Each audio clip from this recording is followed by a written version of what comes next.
अस्सलाम वालेकुम, नमस्कार, सत श्री अकाल and good evening. This is कैसन बारी फ्रॉम बारी लॉ एसोसिएट्स। दोस्तों कैसे हैं आप? आई डू होप आप सब अच्छे होंगे।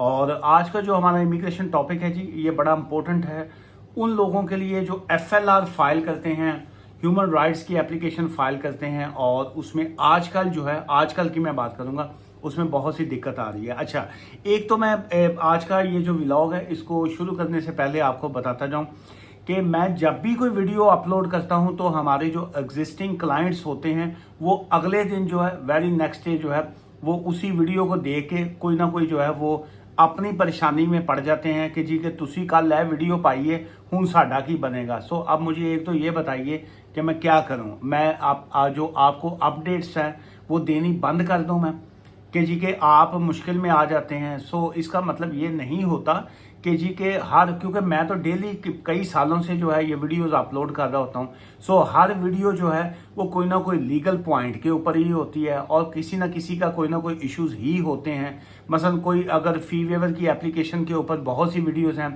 लेकिन जब आप आजकल चूंकि हालात ऐसे हैं, फी वेवर के ऊपर जो होम ऑफिस के फैसले आ रहे हैं तो उसके ऊपर जो बहुत से लोग जिन्होंने फी वेवर की एप्लीकेशन फाइल की होती हैं वो कहते हैं जी कि साडा की बनेगा, फलां क्या बनेगा। सो इसलिए ਤੁਹਾਡਾ जो बनेगा तब बनेगा जिस वक्त आपके ऊपर जब ऐसी सिचुएशन आएगी। सो उसमें मेरे ऊपर जो है कोई ना कोई बात करने का तो फ़ायदा नहीं है कि जी के हूँ आप मुझसे अगर आप नेक्स्ट डे भी क्वेश्चंस स्टार्ट कर देंगे तो फिर मैं ये यहाँ पे अपडेट देनी जो है वो तो मैं बंद नहीं करूँगा, लेकिन यह है कि आपको जवाब देना जो है वो मैं फिर बंद कर दूंगा और उससे मेरी बजाय सिर्फ आपको नुकसान होगा। सो इसलिए मैं अपनी अकेले की बात नहीं कर रहा हूँ, क्योंकि जितने भी लोग वीडियो देख रहे होते हैं सारे मेरे क्लाइंट्स तो नहीं होते। तो मैं कल भी बल्कि मेरी एक दो हमारे कोलीग्स थे। चूँकि मैं आजकल लंदन कोर्ट हेयरिंग के ऊपर आया हुआ हूँ, तो मैं कल भी हमारी मीटिंग्स थी, काफ़ी वकला इकट्ठे हुए थे, तो वहाँ पे बात कर रहे थे। वो कह रहे थे कि यार जब भी कोई इशू आता है तो हमारे क्लाइंट्स जो हैं वो बार बार मैसेजेस, कॉल्स, ईमेल्स आती हैं, तो जिसकी वजह से जो है हमें अवॉइड करना पड़ता है। सो ये इशू जो है मैं हमेशा यही कहता हूँ कि वो एक एग्जाम्पल बनी हुई है कि शेर आया शेर आया शेर आया, और एक दिन सचमुच जो है शेर आ जाता है। सो इसलिए अगर आपका वकील आपसे कोऑपरेट कर रहा होता है, आपको प्रॉपर आपका केस चला रहा होता है, सो उसको इतना इरिटेट मत किया करें कि वो अल्टीमेट जो है वो आपके मैसेजेस या आपको फ़ोन पे रिप्लाई करना भी बंद कर दे। सो एक दूसरे से आप और आपका वकील अगर एक पेज पे होगा तो आप दोनों जो है वो बचे रहेंगे। ये जितने लोग ये पाकिस्तानी हैं वो ये जानते हैं कि जब इमरान खान और फौज एक पेज पे नहीं थी तो आज खान साहब जो हैं वो अंदर हैं और फौज जो है वो आज भी मौज में है। सो इसलिए जो है आप अपने वकील के साथ एक पेज पे रहें ताकि मामला जो है वो सीधे रहें। सो अब आते हैं पॉइंट कि क्या जो आप FLR फाइल करते हैं, अब मैं आपको एंड के ऊपर इसका हल भी बताऊंगा। ये जो बहुत से लोग फी वेवर की एप्लीकेशन की जो आजकल रिजेक्शंस आ रही हैं, या उसके ऊपर आपकी जो 3C लीव ब्रेक आ रही है, या जो आपको ओवरस्टेट कंसिडर किया जा रहा है, इसका हल क्या है ये मैं एंड पे बताऊंगा। लेकिन उससे पहले जो है मैं आपको सिचुएशन बता दूं कि आजकल चल क्या रहा है। बहुत से लोग जो हैं जब अपनी एप्लीकेशन को फाइल करते हैं और उसके बाद जो है उनका वीज़ा जब ख़त्म होने वाला होता है तो उसके बाद जो है वो अपना टाइम गेन करने के लिए, या टेक्निकली तौर पे अगर आप टाइम गेन कर भी रहे हैं so you are not doing any illegal thing. जो है आप कानूनी तौर पे कोई गैर कानूनी काम तो कर नहीं रहे हैं। आपको एक हक दिया गया है, होम ऑफिस की तरफ से है, इमिग्रेशन रूल्स में है कि जी देखिए, मैं अक्सर लोगों को ये कहता हूँ कि स्कूल में या कहीं पे जब होता है ना, जब आप कहते हैं कि फ़ीस माफ़ी की दरख्वास्त देते हैं, आप हाथ से लिख के देते हैं कि जी के मेरे हालात ख़राब हैं तो मेरी फ़ीस को माफ़ कर दिया जाए, तो क्या ये जो फ़ी वेवर की एप्लीकेशन है ये आप कोई हाथ से लिखी एप्लीकेशन फाइल कर रहे हैं होम ऑफिस को? Absolutely not. आप तो वो एप्लीकेशन फाइल कर रहे हैं जो इमिग्रेशन रूल्स ने आपको अलाउ किया है, जो 3C लीव है, इमिग्रेशन एक्ट 1971 ने आपको एक लीगल राइट दिया है कि आप का अगर इस तरह के सर्कमस्टांसिस हों, ऑल्दो इसमें गाइडलाइन है, इसमें गाइडेंस है कि कहाँ पे आप 3C लीव आपकी नहीं ब्रेक होगी या कहाँ पे आप फी वेवर डाल सकते हैं। दैट्स एब्सोल्युटली फाइन, वो एक वन साइड है। लेकिन जब आप जो आउटसाइड द इमिग्रेशन रूल जब आप एप्लीकेशन फाइल करते हैं, जो मैं बात करना चाह रहा हूँ, एक तो ये है कि क्या आउटसाइड द इमिग्रेशन रूल्स जो है जिसको LOTR कहा जाता है, leave outside the immigration rules की एप्लीकेशन डालते हैं और वहां पे होम ऑफिस आपकी एप्लीकेशन को रिफ्यूज कर देता है, तो क्या वो उनकी एप्लीकेशन की रिफ्यूजल के बाद जब होम ऑफिस ने आपको साथ ही कह दिया कि हम आपको इमिग्रेशन बेल पे डाल रहे हैं, आपके तमाम लीगल राइट्स खत्म हो गए, आपकी 3C लीव खत्म हो गई, so now you can leave this country, आप कंट्री को लीव कर जाइए या वॉलंटरी तौर पे वापस चले जाएं, या इस तरह का जो एक क्या कहेंगे 302, वो जो इंडियन है या पाकिस्तानी है वो ये समझते हैं कि 302 केड़ी होंदी है। सो जो होता है ना कि जी कि एक बंदे के उत्ते अपना सजाए मौत का मुकदमा हो गया, पर्चे कटे गए, सो 302 लागे भी होते थे। सो मेरे वाल साहब जब वो प्रैक्टिस करते थे तो वहाँ पे एक मरतबा हम लोग हाई कोर्ट में बैठे, सो इसी 302 के ऊपर बात हो रही थी कि जी ये 302 की है जी, 302 ऑब्वियसली एवरीवन दे नो कि ये क्या है, लेकिन उसकी हम जब डेफिनेशन की बात कर रहे थे तो एक बड़ी मज़ेदार उन्होंने बात की। उन्होंने कहा जी कि 302 वो है ये कि अगर एक बड़ा हरिया भरिया दरख्त जो है ना, ग्रीन एक ट्री है, एक बड़ा ज़बरदस्त एक ट्री है, पूरा ग्रीन है, आप उस ट्री के ऊपर भी लिख देंगे ना 302, तो वो दरख्त जो है वो एक दिन जो है वो खुश्क होके झड़ के ख़त्म हो जाएगा कि 302 जो है वो ऐसी बला है। सो टेक्निकली तौर पे होम ऑफिस ने भी अब यही किया है कि फी वेवर की एप्लीकेशंस जा रही हैं और उसके बाद जो है ये लोग FLR फाइल कर रहे थे, उन्होंने इसका हल निकाला कि जी कि क्या किया जाए कि जिस तरीके से जो है लोगों को ऐसा एक झटका दिया जाए कि इसके बाद जो है लोग डर जाएंगे कि जी कि हम जो है ना फी वेवर फाइल करें, ना हम FLR फाइल करें, ना हम कोई भी ह्यूमन राइट्स की एप्लीकेशन फाइल करें। एक शख्स का वीज़ा जो है वो नियरली एक्सपायर हो रहा है, उसकी कल की डेट है, एंड डेट लाइन है, उसकी बात चल रही है कि उसको कहीं ना कहीं से स्किल्ड वर्कर वीज़ा मिल जाएगा। अब किसी कंपनी वाले ने उसे कहा कि मैं तुम्हें 2 वीक के बाद वीज़ा दूंगा। अब वो 2 वीक में क्या करे? एक बंदा PSW पे है, ग्रेजुएट वीज़ा रूट पे है, उसका वीज़ा जो है वो 10 दिन बाद ख़त्म हो रहा है, लेकिन उसके पास ऑप्शन नहीं है कि वो आगे क्या करे, उसके कोई ना कोई और मसाइल हैं। मे बी उसको वो स्किल्ड वर्कर वीज़ा पे चला जाए, मे बी उसने मैरिज वीज़ा पे जाना हो। So everyone they have their own compelling and compassionate circumstances, लेकिन द राइट नाउ उनके पास क्या है कि उनको थोड़ा टाइम चाहिए कि जी कि वो उस चीज़ को, वो अपनी चीज़ों को हैंडल कर सकें। अब वो चीज़ों को हैंडल कैसे करेंगे?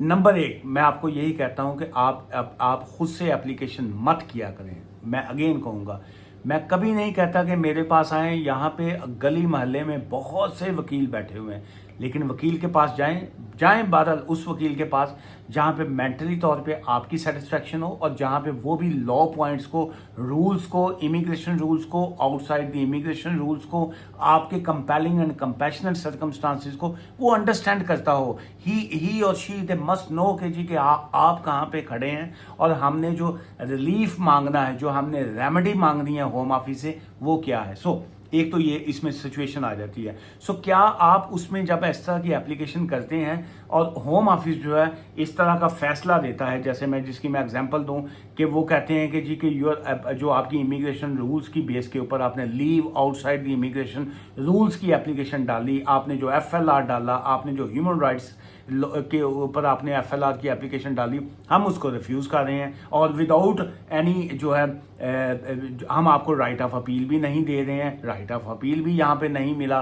सेकंड उन्होंने क्या किया कि आपको इमिग्रेशन बेल पे डाल दिया। सो यही जो मैंने 302 की बात की है, ये टेक्निकली तौर पे इमिग्रेशन बेल पे डालने का मकसद ही यही है कि अब आपके हाथ और पाँव उन्होंने काट के रख दिए कि अब क्या कोई शख्स जो है, बाय लॉ की मैं कानून की बात करूँगा, क्या एक शख्स जो है वो इमिग्रेशन बेल पे है तो क्या वो अपना वीज़ा स्किल्ड वर्कर वीज़ा पे स्विच कर सकता है, स्पाउस वीज़ा पे स्विच कर सकता है, किसी तरीके से कंट्री लीव करता है, जाता है, वापस आता है, तो क्या वो सेफ है? Absolutely not. इमिग्रेशन बेल की वजह से वो जो है वो सेफ नहीं है, चूंकि उन्होंने आपके हाथ पांव मुकम्मल तौर पे काट दिए, राइट ऑफ अपील आपको दिया नहीं, एडमिन रिव्यू आपको दिया नहीं और उसके बाद इस तरह का फैसला कर दिया। लेकिन बहुत लंबा ये चैप्टर है, मैं अगर इसी से रिलेटेड आप सवालात करेंगे मैं कल की वीडियो में इसको शामिल करूंगा।